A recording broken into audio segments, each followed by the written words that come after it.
How's it going, everyone? Happy Friday, almost into the weekend. Hope you're having an excellent week out there. Just another day in Hexaco. Somebody made a song. I mean, now I'm thinking of what's his name? Oh, he writes a lot of awesome songs. What is his name? He wrote the Hexaco song. I reposted recently. I kind of even forgot about that one. Just about. I've been on the show a couple times. Musician. What's his name? I gotta look him up here in a minute. Anyways, beautiful music playing in the ecosystem. Don't care about the prices. They may go up in the future. Who knows? But in the meantime, we have the power. Welcome back to the show I'm going to say this real slow to make sure he's ready for the, I don't know, a few times or so, few handful, 2 handfuls, 3 handfuls. I don't know. One of those times. I lost count. Fast Abdul. How's it going, Jen? Hey, Max. How's it going? Scott Foster Harris. Sorry, Scott Foster Harris. That's the guy I'm thinking of. Scott Foster. Shout out to Scott Foster Harris. SFH. Indeed. Writes some Hexaco songs. Welcome back, man. How's it going? Good. I've been busy burning the midnight oil, but I figure I'll sleep in the bear market. Should be fine. You know, when you go to sleep at night, do you feel? Yeah. I don't know. Do you feel like your investments are secure or insecure? I feel that my or do you feel nothing? Wallets are secure. Yeah. I just turn off that gear mostly, right? Like I'm not thinking about investments or I'm not, right? Like these two activities do not go well together. The truth is most nights I fall asleep listening to an audiobook. I'd like to switch gears, right? Okay, nice. I like that. I've fell asleep listening to audiobooks as well. Naval Ravikant wrote a great book, or part of a book based on a collection of his works, at least, the Almanac of Naval Ravikant. Cannot recommend that book enough, but definitely audiobook version, super good. Yeah, if you never heard of Naval, he actually Are the guys with swords or aliens? There was no aliens or swords. Is that the man? You listen to the action-packed audiobooks. That's yeah. You're not necessarily action-packed, but not real. It has to be not real for me to listen. So you like the fiction? I cannot do fiction, man. Like we are polar opposites on that one. I got to do nonfiction. I can't do fiction anymore. But I do nonfiction all day long. Crypto's my escape into fiction. Yeah, that's a tough one. Yeah. So the entertainment industry. Dude, it's been. I mean, it's been crazy lately. I'll say. I mean, today I know we're going to get into a few different topics of just Richard's tweeting like crazy recently. A lot of bullish stuff I've seen happening. A lot of price go down I've heard as well. But still building. We're definitely gonna get into this ink printer deal as well. But what is the pulse? What do you feel like in the ecosystem? Are we in a good? Are we primed? Are we in a good state? Is everyone just mad and missing the bigger picture? How do you frame this right now? I think we're ready for war right now. I think all the moves that Richard's done in the past month have been to prepare the PulseChain for war. We can go over individual items, but the combination of like pumped out tires launching to bring people in to burn Pulse, the ink inflation going down, the hex inflation going down. It's all to prepare for war, for the PulseChain to make a serious impact on the crypto sphere in general. And war is doing it for a reason. Is it a good kind of, because I mean, war implies, there are battles, there are, it's not easy. It could be a long lasting. Is this, I mean, my answer, but like, are we prepared to win?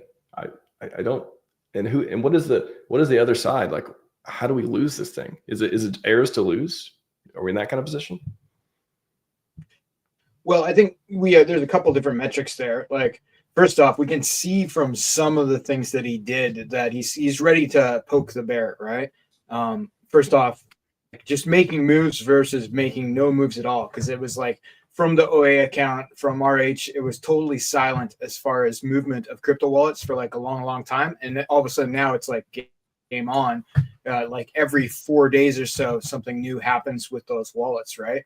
Be it launching an entire protocol or starting a new hex stake or changing the inflation on ink. There's something new that happens continuously. So that's part of it. He's putting it out there. He's putting himself out there a bit, but he's also poking the bear with things like launching like the ADA meme coin on pump.tires, right? Which of course he knew that we would pick up and we would poke Charles with, right? And I think as things culminate, it will end up with him streaming and addressing some of these people much more directly than he is right now. Some of those things he's leaving the community, but I feel like he's going to come out swinging. And like even now he's talking, sending messages, public messages to Vitalik about what he should do with ETH and all these details, right? Like he's definitely putting himself out there as the general. Yeah, I feel like one of the first phrases that may come out of his mouth is told you I'm a better man than you, I'm a better founder, I'm the best man in crypto, and now I'm back. Like some kind of intro like that. Not quite humble, Richard, but maybe a humble as needed. Maybe we get humble as needed. I don't know. And lots of muscles. Jacked, Richard. Maybe. Yeah, it's still humble if it's true, right? That's true. I was talking about yesterday's stream in the FUD. It's like FUD doesn't mean it's a lie. It doesn't mean it's not true. It just means it creates this uncertainty. It creates this, doubt, all that stuff. So yeah, humble could be true for sure. So yeah, let's kick it off with this one real quick. This is one of the many ones that are just a few bangers. I was like, wow, bookmark, wow. Like just talk about this at some point. It's bullish for Ethereum if the exchange hacked for 1.4 billion decides to buy 400K ETH on the open market to make users whole. That's in addition to maybe never sold the 1.4 billion of hacked ETH that the hackers sometimes never sell. If the exchange doesn't buy the 400K ETH soon, ETH price goes up. It becomes much harder for them to make the ETH depositors whole. He's painting this scenario of, some few assumptions, right? Like, and backstory. So I think Bybit, is that the one? Bybit got hacked. Yeah, and then they transferred out, however much ETH. And in this post, he's talking about how if that never gets sold, for example, or if it gets seized and sold at a much later time, you can speculate. And the exchange needs to do something. Exchange needs to make it whole. Maybe they buy it now, maybe they buy it later. Kind of some interesting bull scenarios for this. Yeah, what do you think? Of the whole situation, and Richard being so interested enough to even opine. Well, Richard's interested in ETH, right? So, I could see how he would interact there. But I think the more poignant thing is that he's often spoken about against centralized exchanges and the danger of, not your keys, not your crypto. And I don't see that in the text right there, but I'm sure that's something he's going to follow up with because that's at this point, that's canon Richard Hart, right? Like not your keys, not your coins. Put it on a centralized exchange. Shit like this could happen, and you could lose all your money. So hold your own keys, hold your own coins. And then for ETH too, I mean, do you think this, is this bullish for ETH? Like, could you see a scenario where, hey, it turns into buy pressure and reduction of supply? Like, is that what, I know that's maybe the dream scenario, but are we getting that? Is if this is ETH's year to go up? Is the story? I kind of feel like I think maybe Richard's doing some damage control there. I can't see this overall scenario. Anything that makes people lose confidence in the security of crypto is generally not bullish. Reference the FTX exchange. I know. I did have these feelings of like 20 FTX when this happened. I was like, oh, don't let this be the start of the bear type of thing. I don't want to get those vibes. Yeah, I don't feel from the crypto community that that's the case. Like, what if I look at the chart right now, what kind of numbers am I seeing? 95K Bitcoin, par for the course. Ethereum's a little bit down, 26 and change, but it's not meaningful, right? It's not like we have $1,600 Ethereum and 77,000 Bitcoin all of a sudden, right? Like nobody's freaking out. Well, I'm sure somebody's freaking out, but it's not the end of the world. Yeah. And it's not close enough to the top for, some sort of pre-programmed FUD like this to cause the end of the bull market, in my opinion. Not financial advice. And this one too. But definitely damage control. It's not a good thing. Yeah, we'll see. I don't know. Yeah, I wouldn't be surprised if there's more red before the green. I mean, I know people have been saying that for a long time. Maybe more like they're like, oh, maybe March will be, start up. Is there even a way to say up? You got Uptober, up November, up March, up March. How do you? That one didn't even roll off the tongue. Let's march up. You could just put it in 2 words. I like that. March up. Okay. But who knows? Not financial advice. I certainly, I don't know. If you're trading this, again, the traders, maybe they make money off volatility. You never know. This one though too, and this one I want to read it first and then get your reaction, because I felt something very, like, I don't know. I feel like there's something I got from this that I'm not sure if I'm the only one, but Ethereum, if you've made millions of dollars on a coin, but all you've done is sell the price down for, say, a half decade. That's one I was like, half decade. That sounds interesting.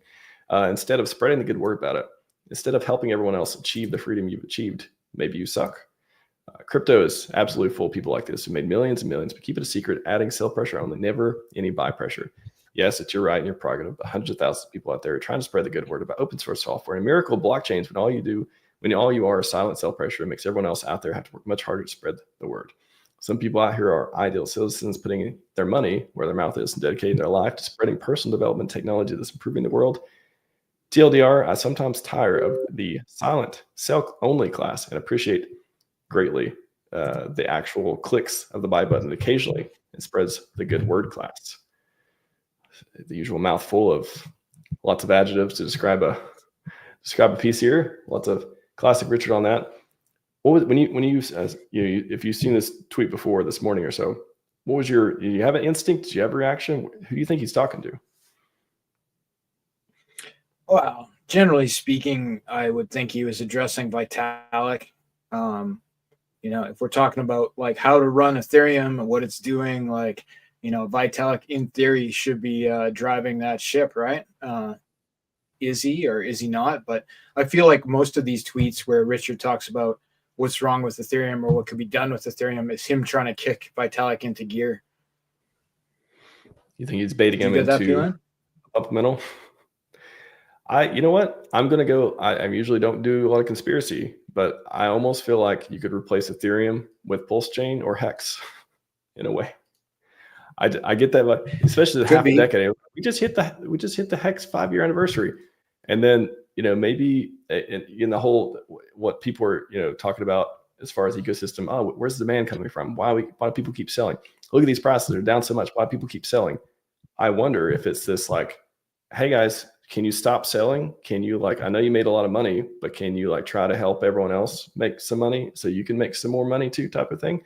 I mean, you don't have to be talking about wells. You don't have to be talking about anything in particular, but just in general, we talked about demand, the supply reduction, the inflation, killing inflation, all that stuff too. It just, something in this made me think, oh, is he talking about the demand side? And if you replace Hex with this, if you replace Ethereum with Hex, or replace, I got that vibe from it.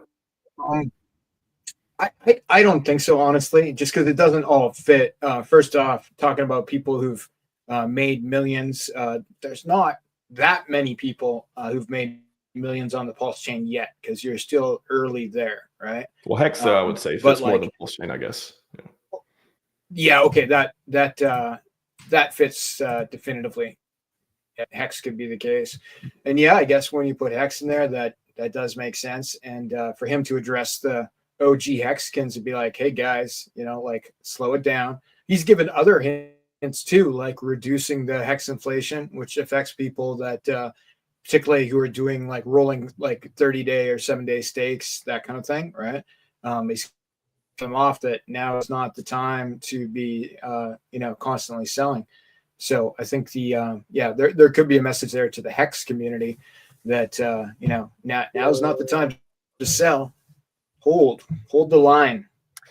Maybe that's the piece too. Again, he speaks in these ways sometimes, and I'm thinking maybe it's just Ethereum. Maybe it fits with the theme of just bashing Ethereum, trying to get Vitalik, pay attention type of thing as well.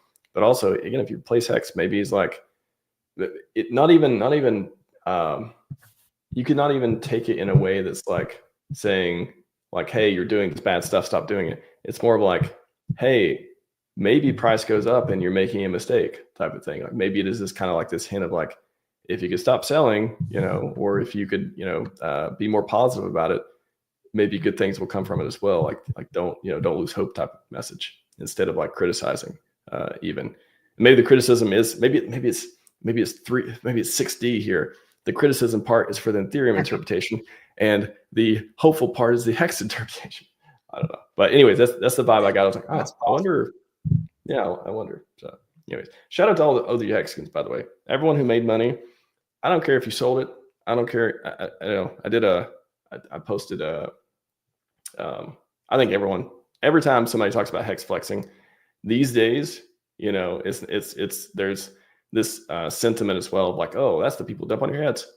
I don't get that at all. Like when I think about, and it's not because it's not like I'm some major whale that dumps on everyone's heads either. It's just because I'm like, they did the thing that made them successful and now they're taking profit.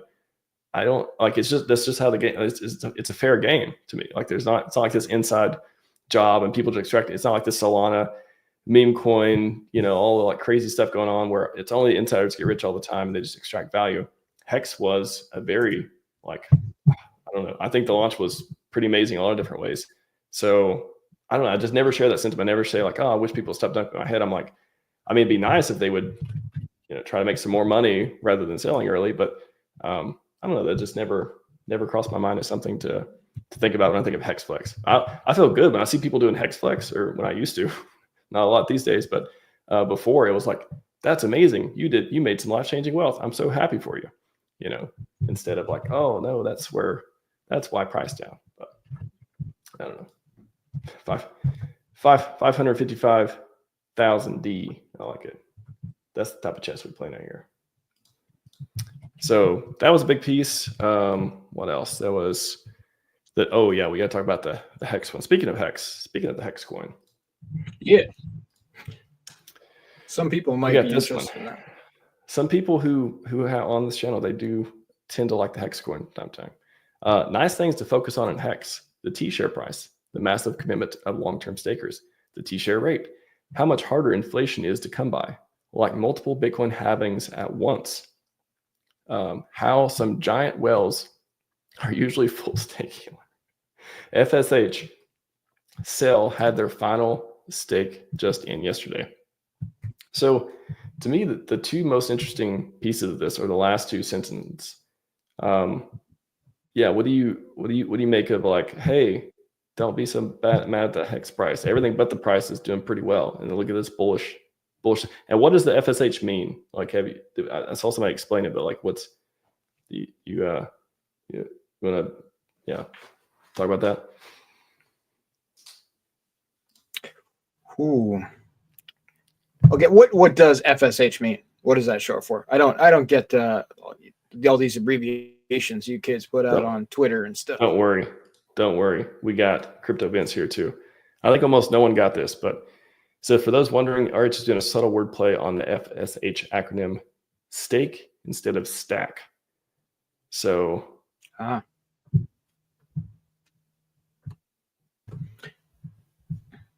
don't feel more nuance. Feel bad for not getting that anymore.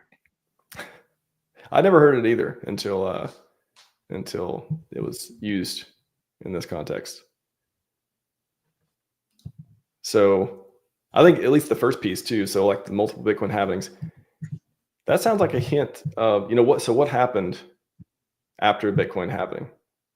Like, especially if you had multiple at one, that kind of seems like price go up time, right? My understanding. Right. Yeah. Right. So maybe not right away, but shortly after the halving, you get a price bump, right? Like maybe you sell the news event and then it moves to new highs. Yeah. So that piece, and then it sounds like I haven't did the analysis. Maybe Crispy or Ben or anyone else doing the stake analysis too. But was there something? So like some giant whales usually have their final stake just in yesterday. Yeah, maybe we'll see some content. Let me know if anyone in the chat has a tweet or reference on that. of like, did somebody just get out where there's less sell pressure now? Maybe could be talk about that as well. So Indeed, that was no, again. that's good. I haven't been following who that big stake was, but I heard mention of it. And yeah, if the question is, did they restake? What are they going to do? Those kind of details. So just like he's been consistently telling Ethereum to do better, he's been consistently pointing to things. And, if however you believe the OA is related to the founder, turning knobs that, supply shock, right? Like after Bitcoin halving, supply shock, price go up, historically speaking. So if we had multiple Bitcoin halvings in a row, if that's the analogy, I don't know. I feel like everything is just consistently pointing to, hey, what if price goes up? Would that be nice? Yeah. And there's other conspiracy theory we can attach to it too. Like, we don't know what's going to happen with those OA controlled stakes. And they could be emergency end staked, which of course would distribute some hex to people who were staking. There's lots of conspiracy we can attach to what happens now. I think there was. Let me try to find the tweet. I think somebody also had an idea on that. Try to bookmark things so I can bring them up later as well. Where was it? They're basically talking about like they think the OA is going to just keep doing rolling 30-day stakes until satisfied type of deal. What do you think is going to happen? Do you think is it going to be kind of like, and what is the point? What is the piece where it's like, all right, we don't need to do that anymore. Like the OA doesn't need to do it. What are they looking for? Well, I think if we look at the levers that the OA has to pull, we can have a better understanding of where it could be going, right? Because the OA has different levers that most hex stakers don't. So first off, roughly speaking, my understanding is that about half the hex is staked for 15 years out, and the other half is either in 7 days or into 30-day stakes that could be rolling, right? All of these things reduce inflation for hex. The thing that most people wouldn't look at is when there's an emergency end stake on a hex stake, 50% of that, and it's not at the 50% line where some goes back to the staker. 50% of that emergency end stake hex goes back to the OA account, and I believe the other 50% gets given to other hex stakers, right? People who are currently staking hex. Now, since the OA account will get 50% anyway, and the OA account is now the biggest hex staker, it would one way or another recoup the majority of that hex. So there's there's way more game theory you can apply to that as far as will he emergency end stake, which if it would be good to be a staker on that day if one of those 15-year stakes was emergency end staked, but it still would mostly go back to the OA account in one way or another. So if that was the case, why would he do that? What's the game theory there? I think there's definitely turn what is now a disincentive to staking in a way, because the inflation is reduced, into a serious, huge reward for people who chose to stake. Now, it's definitely conspiracy theory because I don't know what he's going to do. He hasn't asked my advice recently. Not recently. He hasn't rang up Fast Abdul and said, listen, man, we need to talk. I got all this money. I don't know what to do with it. What do you think I should do? Indeed. I would like to talk to him, actually. I think I could probably provide some insight, though I suspect his ideas are better than mine. I think I hope one day we're all on that cruise ship to Hexaco, and RH is just sitting there. He's got the the Wolf of Wall Street deal. We got that kind of yacht, and he's getting all everywhere. Everyone's having a good time. We're just like, we're just going to an island, and everyone gets a house. And, I mean, I don't know how you turn that into like a libertarian capitalism type of deal. There'll be a flavor of that, I'm sure. And you get to ask questions. There could be different islands. There could be maybe multiple islands. That'd be nice as well. Maybe a chain of islands, slightly different rule sets on each island. That's true. Kind of like a local, like the libertarian local government ruling type of thing instead of a federal top down. I like that. I got to talk to him one time I got to stream with him one time and at the Hex conference and got to ask one question on the panel, and it was, is Hex on PulseChain a migration? Maybe the most important question I've ever asked at that time. And then a year later, after the whole market decided stuff. So at the time he said, no, it's not a migration. Basically, he said at the time, like the market will decide, like we'll see which one has all the stuff. And then afterwards, I did a whole like tweet about this too. It was like, okay, not a migration, but then markets decided, and then like, so it kind of it felt like an essentially a migration, but not really sure. There's some gray area there, and then but like nobody like half the people don't want to do it because like why would they? Maybe they have aligned interest, they have vested, they still like EHEX for whatever reason too. And I still like both of them, FYI as well. Like but it's just it was just funny. Like that was a question I asked, and then a year later, it's like everyone's freaking out about it. I was like, oh, ain't that the question I asked him at the conference at one time? And I found the clip, and yeah, it was a good time. Nice. Talk to the chat real quick before we move on. Got a lot of fun stuff. Are you not entertained, PulseChain? What's going on? Suzuki Q, Acid Duel, good to see. RH 5.555 steps ahead. Chess game checkmate. I like it. Carl says, I'd be feeling wrecked if I didn't get a couple decent trades in. Just hodling now and not testing my luck. It's like a duck and cover. Hopefully I don't lose any more paper money right now, and then rocket ship go up. Like that's it makes sense. Black Sheep, TNA 5 annuals. Yes, has 5 years. That is the hint. That is the if I were reading into it about Hex, and a hopeful. Let's frame it as hopeful tweet of hang in there, we're going up. Maybe that would be that 5 years got me. I was like, oh, that would be just hit 5 years. What else? Just gonna scroll real quick. I'm not gonna get to everything. Welcome, Hex Michelle. Any questions? Let's see. Beyond all, there was a 45 million Hex stake that was ended yesterday with 132 million rewards, a 5-year stake. Wow, how many like this are coming out sooner or later? Yeah, I mean, maybe that's so. Again, I don't have the data. Last Fast Gamer Scroll something as well, but maybe he was talking about the whales having stakes ending, and their decision whether to hodl for price gains or to end it and do what they want with their money type of thing. So I don't know. I think it's easy to frame as.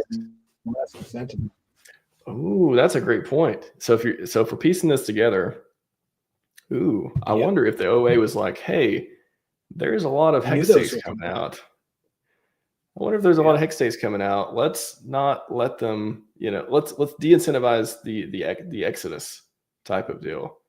That's an interesting point. Yeah, I hadn't quite thought of that. So you're reducing inflation, so there's less Hex liquidity, right? And then when those stakes end, which he would have known the days that they were going to end because that's public information. Then those guys will be like, oh, should I restake or should I sell? Oh, there's not enough liquidity to resell, restake, right? Those benevolent whales, it's almost like people are looking out, smart, big brain whales out there. And, again, whether I know it affects more people differently than others and the yield and all that stuff too. And everyone's got their opinion. And it sucks if, people have been negatively affected by the monetary changes for Hex and PulseChain and stuff lately. However, it seems like there's probably some positive angles to look at it as well. Maybe not good for, maybe good for the ecosystem at large, especially prior to a big event that we want to happen. The event where the moon landing, the Mars landing, the Jupiter landing, where we run across the rings on Saturn, that kind of deal. Yeah. That'd be good. I'm down for Saturn. Saturn sounds cool. Watched a video recently. Pretty sure if you land there, that you'll like die immediately. Other than that, it looks. It has some. I think it has some moons you could land on, maybe though. The moons of Saturn. That's true. That's my colonization goal. We'll tokenize it. It's like Elon's not ambitious enough. We're going to one of the moons. It could be any of them. You got a choice on Saturn. I like it. What else? Scrolling here before we move on. Always entertained to Impulse PLS. Yes, it is, Frank White. Yes, it is. This one I want to pull up real quick. So somebody talking about, this was I want to get your thoughts on too, fast. If you want rich people to buy into PulseChain, then read this. So this is let's see if I can zoom in, not working, best I can do. So the 5 levels of rich desire. So you get at the top, it's a pyramid, not a scheme, just a pyramid. Status at the top, convenience, exclusivity, privacy, and scarcity. And so status, make me look important. Convenience, make my life easier. Exclusivity, let me in, keep others out. Privacy, give me space. Scarcity, make it hard to get. So the post is, so, and then also says that there are 5 reasons rich people buy, only 5. Every single reason falls in this hierarchy we call the rich desire pyramid. Which one of those do we fulfill on PulseChain, and which one of those do we not, but we can? Like, something we can, like, is there something actionable from this? Well, I think the low-hanging fruit for what we don't have, but we could have, in my opinion, is privacy. Like, as far as the status, like maybe we don't have the status yet, but we could get there just by Richard winning the case and coming back on the screen. Convenience, we're not quite there, but it's not that hard. It's getting easier. Exclusivity, we are, we're early. It is fairly exclusive as far as who is a PulseChain right now. And then as scarcity, like, it's, scarcity is definitely a mindset. But I feel like, people would be worried enough about there not being enough, generally speaking, especially of certain things, not necessarily Pulse, but like PulseX with the buy and burn, that sort of thing. But privacy, if we could become a privacy chain, or even if PulseX became a privacy DEX, for example, I think that that might bring in some rich money. That's an interesting angle. So the privacy point, I think normally when I think of privacy and its utility on PulseChain, I think about it as, the average person just being able to, send coins, not have everyone look at it, and whatever it is, whether it's mixing, whether it's different protocols that employ and shield the public blockchain from knowing all your bank information type of thing. But I think the more interesting angle that you kind of bring out here is how, when we could speculate and also just according to this pyramid as well, the privacy level that whales, rich people need to be able to operate on a chain to do whatever they want without being tracked, or without for whatever reason they want the privacy for. That seems like it would matter more at that level than it would to the average person who's just again fighting for true DeFi and just just wants to make a transaction every once in a while without everyone seeing it, type of thing. So I think that's probably pretty underrated in a lot of people's minds, of like, hey, I know we've had some attempts at privacy protocols in the community. I'm not sure which ones are still working or not, or otherwise. But if we get newer ones or other ones, or improvements and such, or the core products, get them built into the chain themselves, either through protocol. I think that's the key. The core products. Yeah. Yeah, like but you can have like a fork of Tornado Cash, but that's different. Well, even on PulseX, PulseX got upgraded with the stable swap. What if PulseX gets upgraded with privacy button, make private transaction, on or off? There we go. There. Yeah. That could be interesting. That'd be huge. Privacy is one. Status. I feel like that's something that would be there. Yeah. Convenience, like you mentioned, not quite. I mean, we're not listed on every exchange. We don't have an easy button on everything. We want people to use true DeFi. Well, I'd like to get them in there first, so we can all move away from all the easier counterparts that we have to deal with from time to time. Again, what I want and how I operate, it's probably different than the non-tech average crypto user. Exclusive. So what does exclusivity fit in here? Is that just a function of supply? Where would that fit into PulseChain? Like, exclusively, I only have this on PulseChain. Would it fit into NFTs? What do you think about that? Well, exclusivity is like, it's that seems like it's kind of a feeling like this feels exclusive. It rarely is something actually exclusive, but the impression that it's exclusive. So, definitely it could be tokens or protocols that are only on the Pulse chain could be part of it. But I think it might be more of a belonging thing, right? Like you're part of an exclusive group. Like just like when you get invited to a cabal and you're like, oh, I'm in the cabal now. It feels exclusive. There's only 400 people in this cabal and I'm one of them. If people join the Pulse chain community, they might feel that they're part of something exclusive, just because the community is has a bit of a cult thing going on that ties into the exclusivity.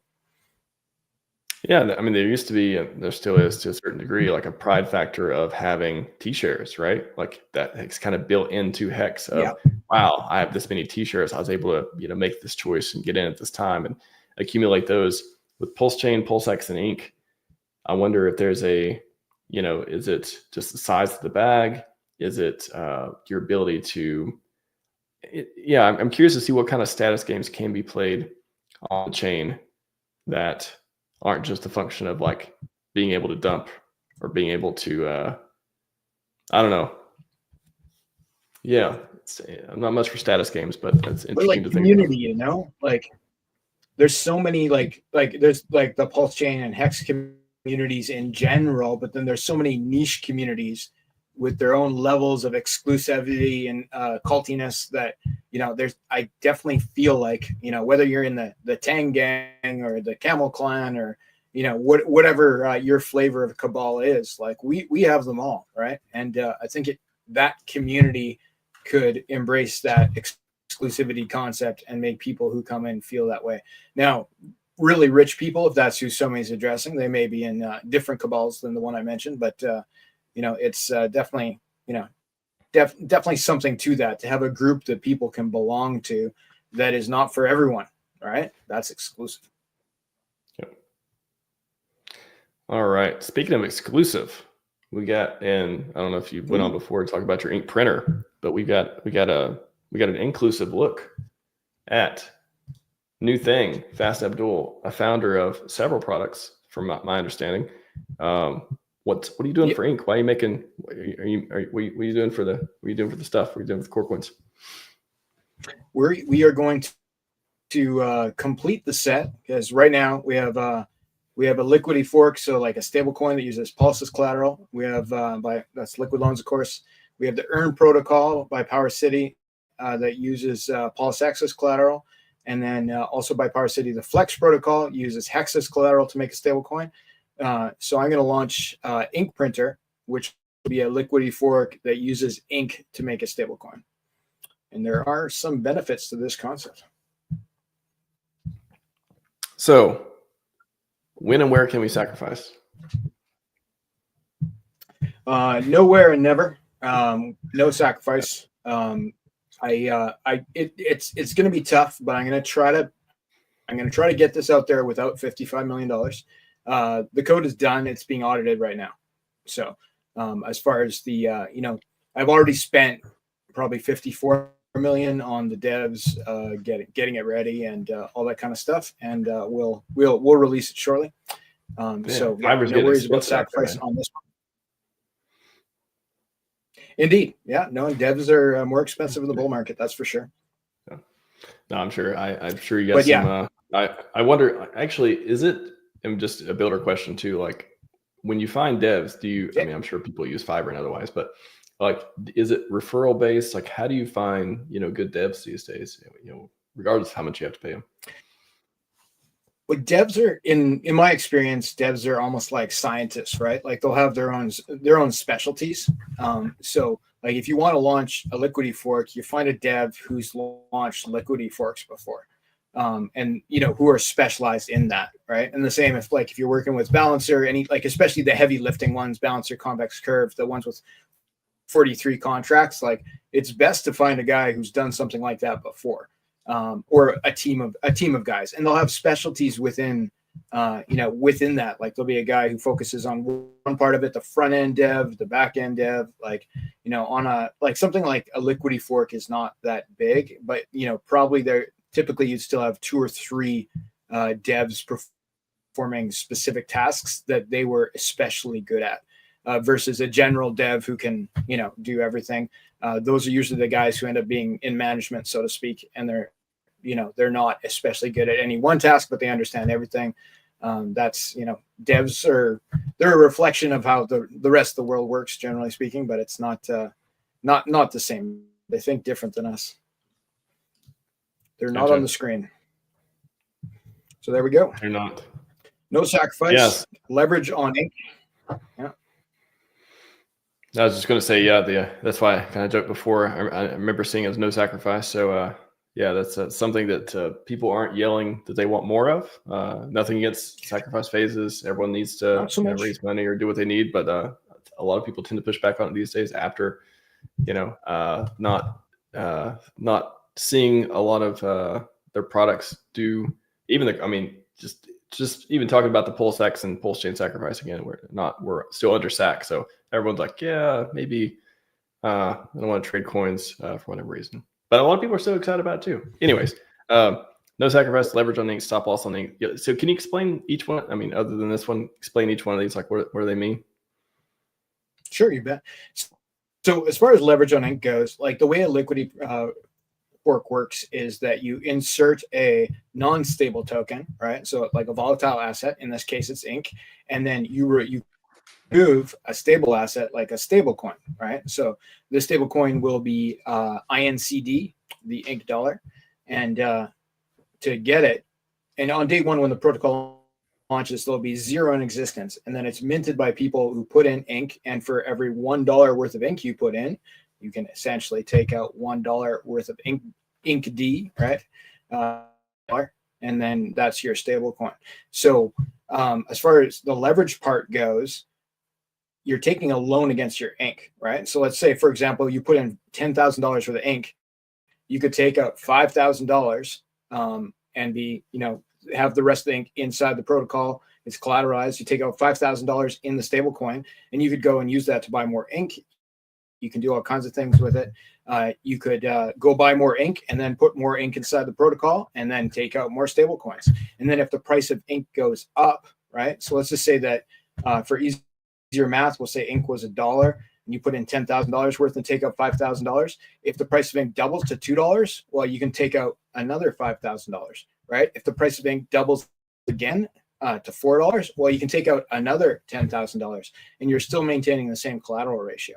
So in that respect, it's leverage on ink, especially if you were to use the stable coins you took out to buy more ink. You could literally increase your ink position by magnitudes if it had, let's say 20 X's in the next 6 months, and you capitalize on that every time there was an X, you increase your ink position by putting into protocol and taking out more leverage and buying more ink. So that's just one example of a leverage-based strategy. There'd be many.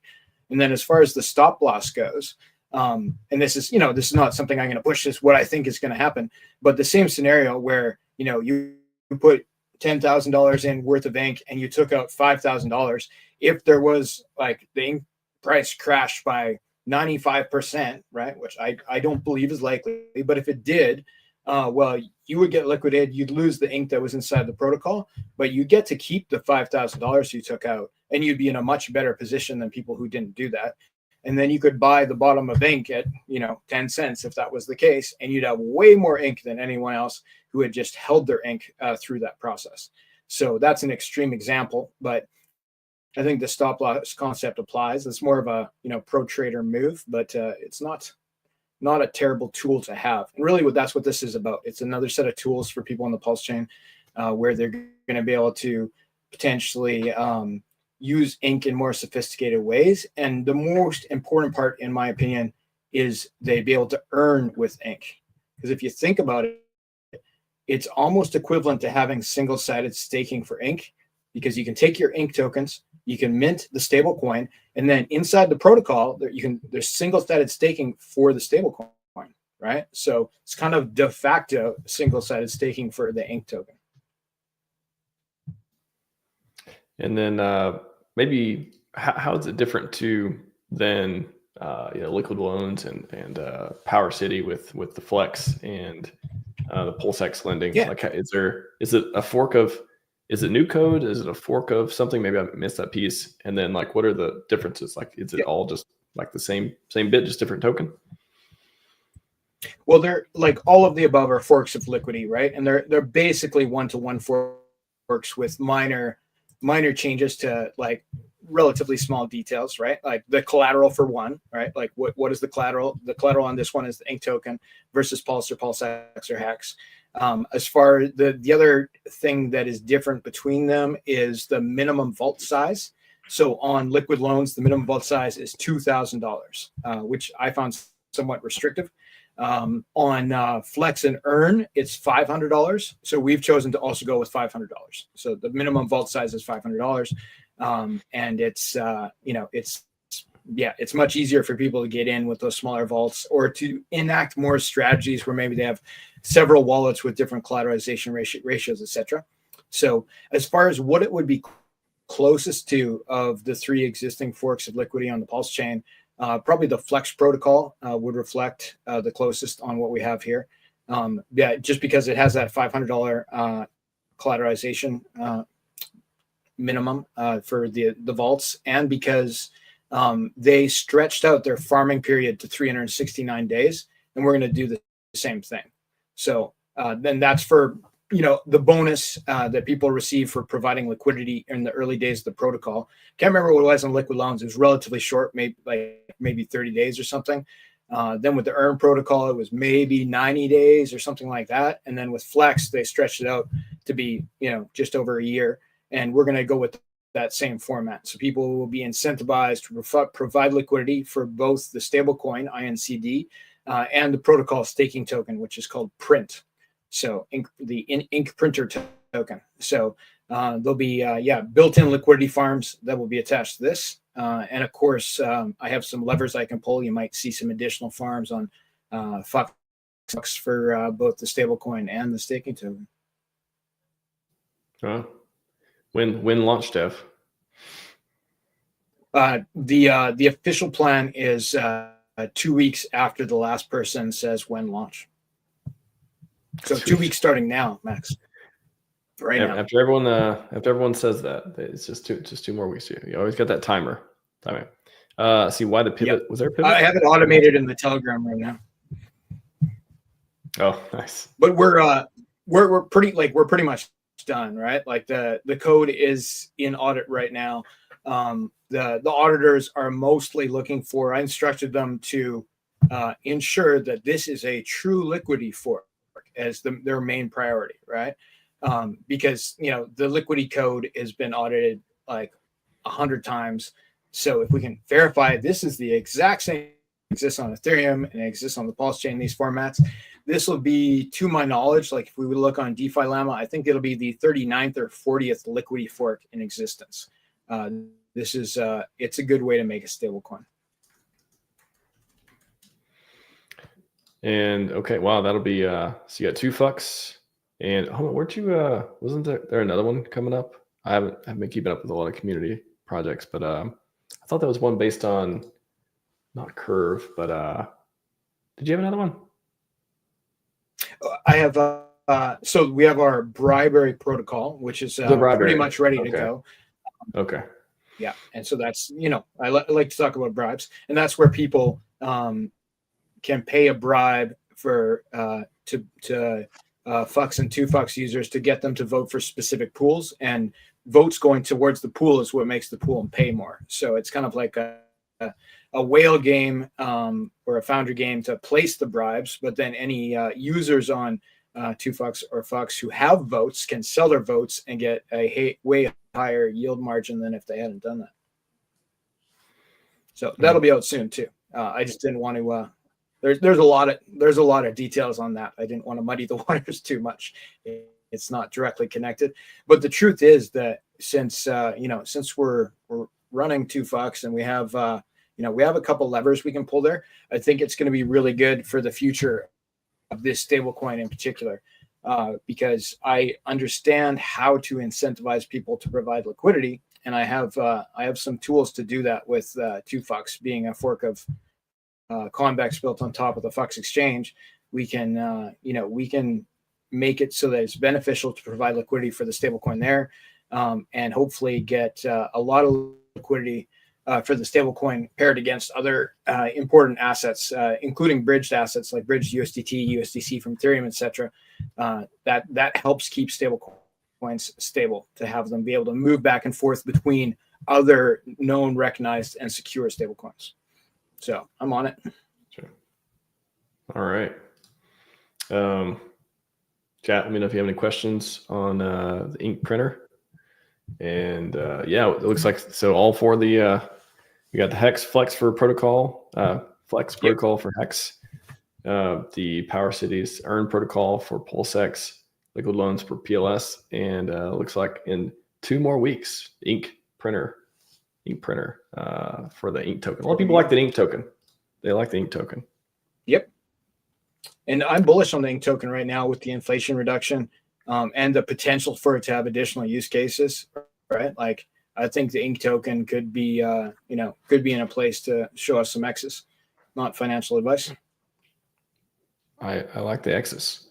I just know it looks like Aptex like Win got updated. The I see it's got block, gas use, gas price, active validators, got the prices. Ooh, nice. I hadn't saw that before. Nice. I like the little bar go burr. Gas use, nice. Cool. Price, active wallets. What are we looking out for? What's your take us out with some with the take on the ecosystem? Active wallets have been way up. The pumped out tires probably helped with some of that as well. A little bit down right now, but yeah, we're hitting around 20K. A lot of interesting pieces around that. Transactions, look at those spikes. Interesting spikes as well, especially around the February when boom, shot up there.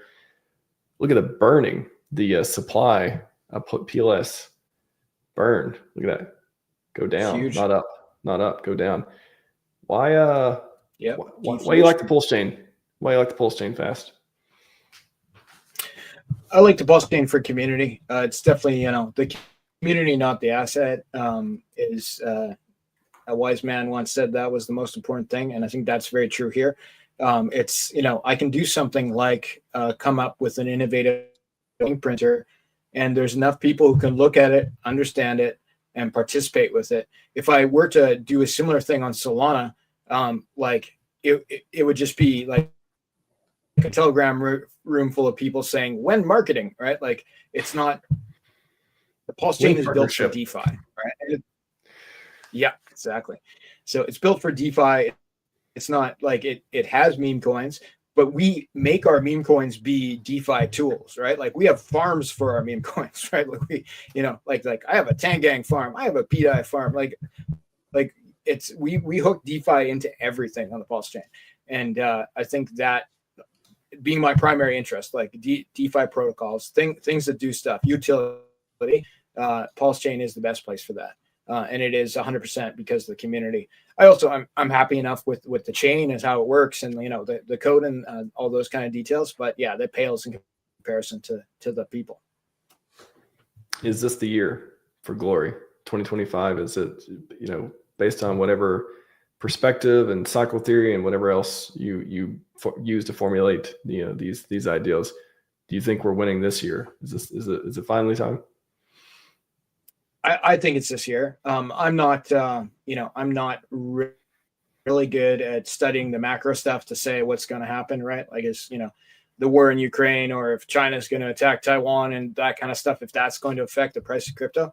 But as far as what's happening on the PulseChain, and especially what Richard Hart has done lately with reducing inflation and things like that, I feel like, yeah, this is the year. I think ETH is gonna, hit all-time highs, and I suspect some of that ETH will roll into the PulseChain, and we're gonna see some green candles. So, especially when we look at things like, why would the OA account reduce inflation on ink? What's the benefit, right? And we talked about how reducing liquidity, would make it so that people maybe would be less likely to sell Hex if they're, if they were one of those big stakers. But I think the most obvious thing, and this is, I don't want to say this is a promise, we don't know what's going to happen, but if Richard Hart is trying to shake people out of the PulseX farms, which basically means reduce the liquidity for all RH assets, Why would he do that? I think it's so it would be a lot easier to pump the price of those assets. To me, that's the most obvious reason why you would not want people to provide liquidity, is so that if you inserted, $50 million, the price would go up, 7,000x instead of like 200x. That's my opinion. Fast, great stream, man. Glad to have you back on. A lot of builders in the community, and I've seen you around on many different places, spreading the word, and I always appreciate people taking the time to understand this place and trying to build stuff on it. So, yeah. Thanks. One other thing I'd like to mention, Max, if you don't mind. Sure. I forgot. I was going to bring this up earlier. I'm doing a contest for ink printer. It's been announced in the Telegram room. And to enter the contest, all you have to do is join the Telegram room. There's more details on exactly how it works in there. So I've posted that in the chat. First prize is $1,000 worth of ink tokens. Second prize is $500 worth of print tokens after the protocol launches, obviously. And third prize is a P copy of a Bored Ape Yacht Club NFT, which maybe should have been the first prize because one recently sold for 33 million pulse. But there it is. 3 prizes to win. All you have to do to enter is join the Telegram room. Do you accept bribes, sir? Strangely enough, I do not accept bribes. I give a lot of bribes, but I definitively do not accept bribes. People have tried. It doesn't work. I mean, I do like the concept of tokenized on-chain bribes. Not the worst policy. Not the worst policy. All right, man. Where can people find out more about you and your stuff? You bet. So I've dropped the link to the ink printer Telegram in the chat there. There will be a website up very soon. And a testnet up very soon for people to play with, though it's kind of redundant because it's done. I can also be found via the website for 2Fux. That's 2phux.io. There's links to the Telegram if you want to learn about farming on the PulseChain, especially with the reduced ink inflation. We are the place to do that. And then you can find me on Twitter at FastAbdul, as spelled on the screen here. Thanks, Max. All right. No, appreciate you coming on. Great stream, everyone. Hang in there. May we have the maddest of gains. But that's all we got for you today. Woo! Scivive and 5555. We are out.